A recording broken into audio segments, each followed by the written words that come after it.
નમસ્કાર દર્શક મિત્રો, સ્વાગત છે તમારું મનન ટાઈમ ન્યૂઝમાં। વડોદરા સયાજી હોસ્પિટલના મેડિસિન વિભાગના ત્રીજા માળે કેદી વોર્ડની બાજુમાં કોરોના વોર્ડની શરૂઆત કરવામાં આવી। અહીંયા 15 બેડની સુવિધા ઊભી કરવામાં આવી છે। અનનોન વ્યક્તિને અહીંયા સ્પેશિયલ ટ્રીટમેન્ટ કરવામાં આવશે।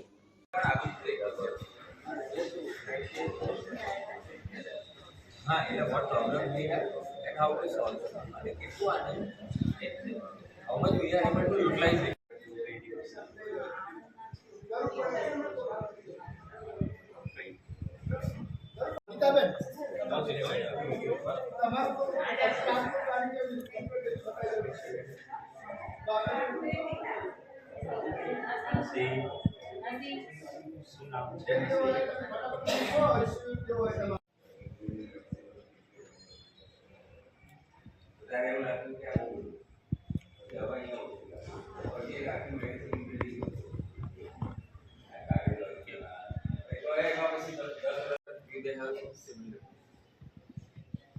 I think જે અમે સ્ટ્રેટેજીસ કાઢ્યું આ કરતા પહેલા એમને નહીં કર્યું પેલા સ્ટ્રેટેજી હન્ટિંગ ફોર પ્લેસ પછી તો બધું ના ના એ તો જગ્યા જ નથી સ્ટેન્ડર્ડ જવા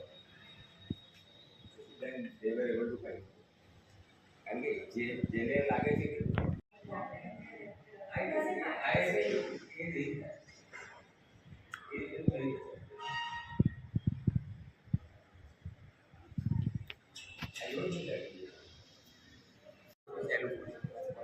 તો 5 વોર્ડના નર્સ એક ભલે એક પેશન્ટ હોય એમને એટલું બધું કરવું પડે। આજરોજ એસએસજી હોસ્પિટલના માનનીય સુપરિન્ટેન્ડન્ટ શ્રીની સૂચના અને એમના વિઝન મુજબ એક કરુણા વોર્ડ તૈયાર કરવામાં આવ્યો છે। કરુણા વોર્ડનો ઉદ્દેશ્ય એ જ રહેશે કે અમારી હોસ્પિટલમાં આવતા અજાણ્યા દર્દીઓ તેમજ બિનવારસી દર્દીઓની યોગ્ય સાર સંભાળ રાખી શકાય।